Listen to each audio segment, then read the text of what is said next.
오늘 새벽에 주신 말씀은 마태복음 14장 34절에서 36절까지 말씀 같이 보겠습니다. 마태복음 14장 34절에서 36절까지 말씀 같이 한 목소리로 읽겠습니다. 그들이 건너가 게네사렛 땅에 이르니 그곳 사람들이 예수이신 줄을 알고 그 근방에 두루 통지하여 모든 병든 자를 예수께 데리고 와서 다만 예수의 옷자락에도 손을 대게 하시기를 간구하니 손을 대는 자는 다 나음을 얻으니라. 아멘. 할렐루야. 말씀에서 귀한 은혜가 저와 여러분의 있기를 소망합니다. 오늘 말씀 보면 예수님께서 배를 타고 가신 그 땅은 게네사렛 땅이었습니다. 예수님 보통 갈릴리 호수 가장 북쪽에 이 가버나움에서 많이 이제 집도 있고 머물기도 하시고 그러셨는데, 그러다 이제 베세다 땅에 갔다가 오병이어의 기적을 일으키시고 그리고 배를 타고 급히 건너가게 하신 곳이 이 게네사렛 땅입니다. 네, 어찌 보면 이제 갈릴리 북부 지역에 다 해당되는 그런 곳이에요. 이 긴네렛이라고도 하는 그런 지역이지요. 근데 이 지역에 갔는데 또 예수님이 가시자마자 그곳에 얼마나 많은 사람들이 병든 자들을 다 데리고 예수님 앞에 나왔는지 모릅니다. 이 모습을 보면 우리가 한번 생각해 볼 것이 무엇이냐? 어떤 장소나 배경 그런 것보다도 참 예수님 한 분 오니까 사람들이 이렇게 몰리는구나 라는 것을 깨닫습니다. 여러분, 연예인이나 스타가 공항에서 입국할 때 보면은 사람들 몰려있고 막 그런 거 광경을 뉴스나 이런 데서 보잖아요. 예수님이 가신 곳에서는 수많은 사람들이 이렇게 몰린 것이죠.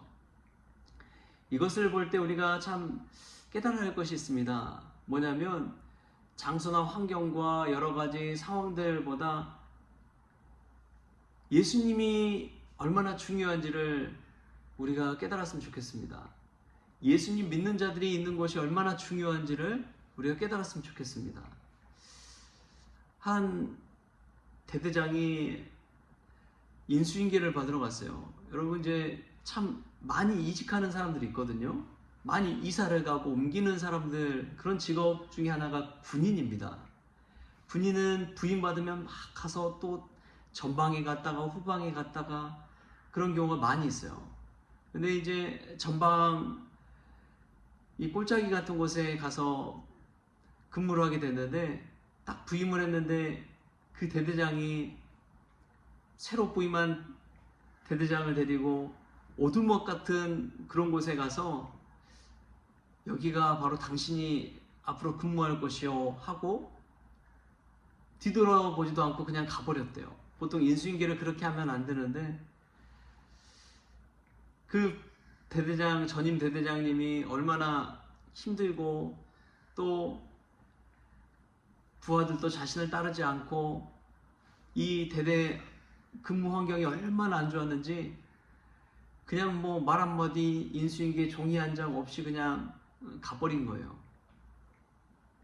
근데 새로 부임한 대대장이 똑같은 환경에서 그 사람이 얼마나 또 그곳에서 열심히 했는지, 또 부하들을 지휘했는지, 대대 업무 환경을 바꿔놨는지 이전과는 완전히 다른 부대로 만들었다는 것입니다.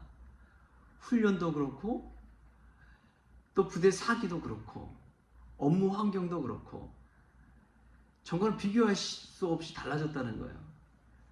근데 환경이나 상황 그런 건 다 똑같았거든요. 똑같은 부하들이었거든요. 근데 딱 한 사람, 대대장 한 사람만 바뀌니까 그 부대 전체가 달라져 버렸다는 거예요. 여러분, 게네사렛 땅도 마찬가지입니다. 게네사렛 많은 병든 자들 그대로 거기 살던 사람들이죠. 근데 예수님 한 사람만 탁 오니까 게네사렛 땅에 분위기가 달라지고 사람들이 고침받기 시작하고 사람들이 그동안 흩어져 있던 사람들이 다 모이기 시작했다는 거예요. 예수님 한 사람만 와도 이렇게 달라집니다. 심지어 예수님 믿는 자들도 마찬가지였어요. 예수님 믿는 자가 그 조직에, 그 무리에, 그곳에 가게 되면 이 달라지는 거예요. 사도 바울 봐도 그렇잖아요. 성경을 읽다 보면 사도 바울이 행한 많은 일들 보십시오. 얼마나 많은 교회를 세우고 얼마나 많은 사람들을 고쳤습니까? 예수님뿐만 아니라 예수 믿는 사람이 가는 곳에 이러한 놀라운 변화가 일어날 수 있기를 축복합니다. 우리의 삶의 자리를 변화시킨다는 것은 곧 예수님 그곳에 계시는 거예요. 예수님이 계시면 우린 변화될 줄 믿습니다. 어떤 교회든지 마찬가지입니다. 어떤 가정이든지 마찬가지입니다. 예수님을 주인으로 모시는 가정, 예수님이 주인 되는 교회 반드시 변화됩니다. 왜냐하면 예수님이 오시는 곳에는 은혜가 충만했기 때문에 그래요. 우리가 늘 예수님 모시고 예수님 주인 삼는 그런 성도님들 다 될 수 있길 바랍니다. 그런 땅에 게네사렛 같이 놀라운 변화가 일어날 수 있기를 축복합니다. 예수님이 그곳에 갔는데 근데 보여주는 사람들의 반응이 있어요. 우리 35절 말씀 같이 한번 읽어볼까요? 35절 시작. 그곳 사람들이 예수이신 줄을 알고 그 근방에 두루 통제하여 모든 병든 자를 예수께 데리고 와서 아멘. 예수님이 오셨다고 하니까 모든 병든 자들을 데리고 예수님 앞에 나옵니다. 여러분 그 장면을 한번 상상해 보십시오. 예수님을 영접하고 환영하는 그 사람들의 인파가 얼마나 많았겠어요. 예수님이 오셨대 하니까 막 어디서 그렇게 많은 사람들이 우르르 나왔는지, 어디서 병든 자들인지 그렇게 나왔는지 예수님을 영접하는 그 모습을 보십시오. 그런 사람들은 다 고침받았습니다. 다 나음을 입었습니다. 어떤 사람들이 나음 입느냐? 예수님을 영접하는 사람, 예수님을 환영하는 사람들이 나음을 입어요. 예수님을 내 안에 모신 사람들이 고침을 받고 새로운 변화를 얻습니다. 누가복음 8장에 보면은 거라사에 이 귀신 들린 사람이 나옵니다. 군대 귀신 들린 사람이죠.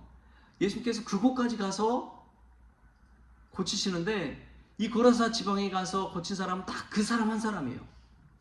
거라사 귀신 들린 사람 한 사람을 고쳤어요.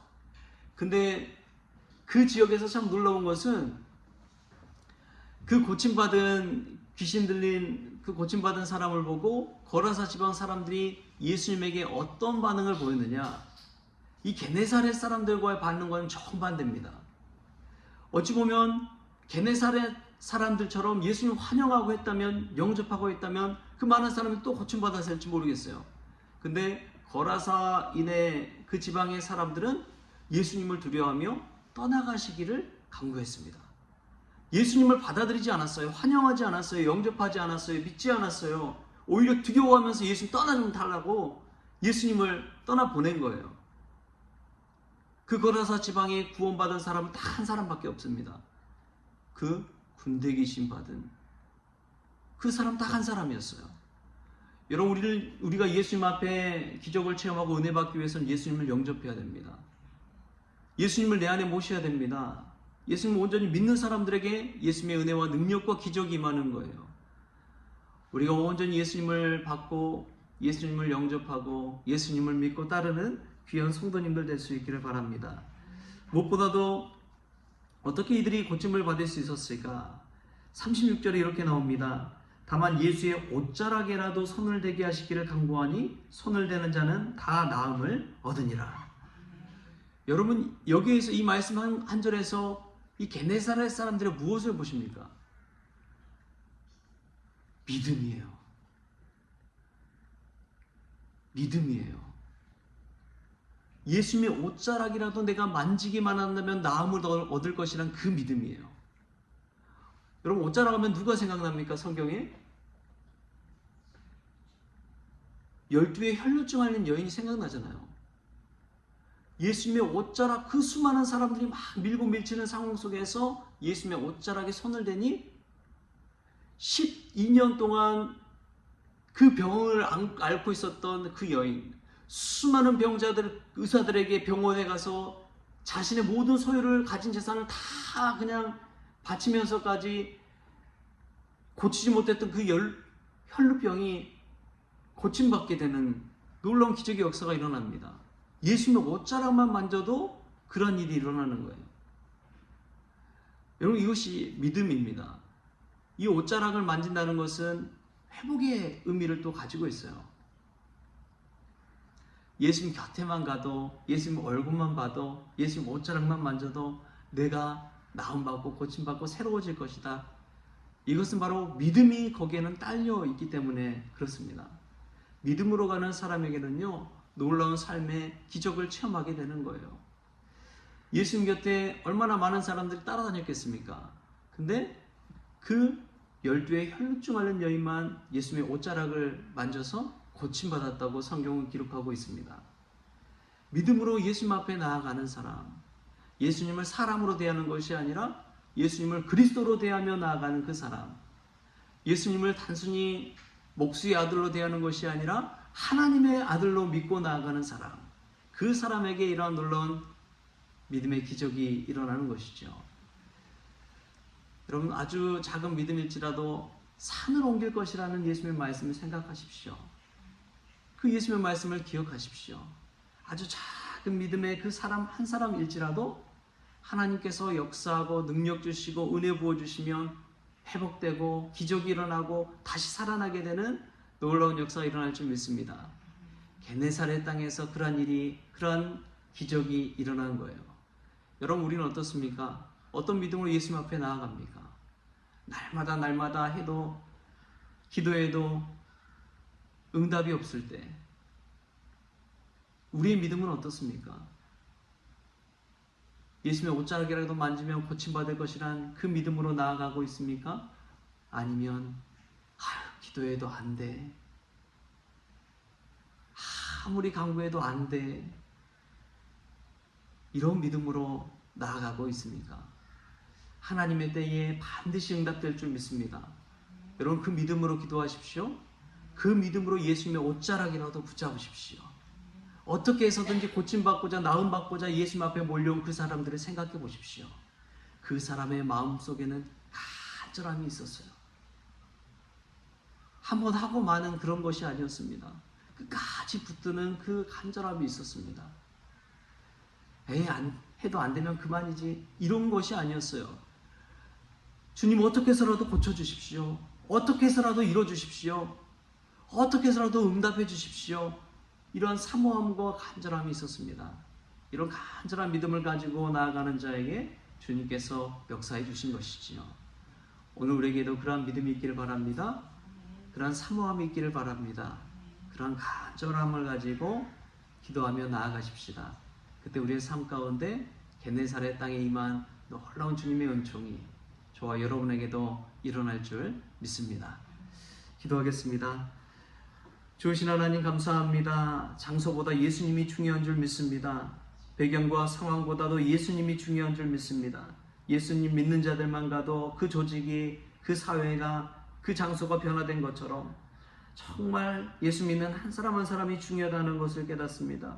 오 주님, 예수님 한 사람이 갔을 때에 게네사렛 땅이 변화된 것처럼 저희들을 통해서 가정이 변화되고 세상이 변화될 수 있도록 붙들려 쓰임받게 하여 주옵소서. 무엇보다도 예수님을 영접하고 환영한 게네사렛 땅 모든 병자들은 고침받았지만 거라사인의 지방에 예수님을 떠나보냈던 이들은 단 한 사람도 구원받지 못했다는 것을 주님 기억하게 하여 주옵소서.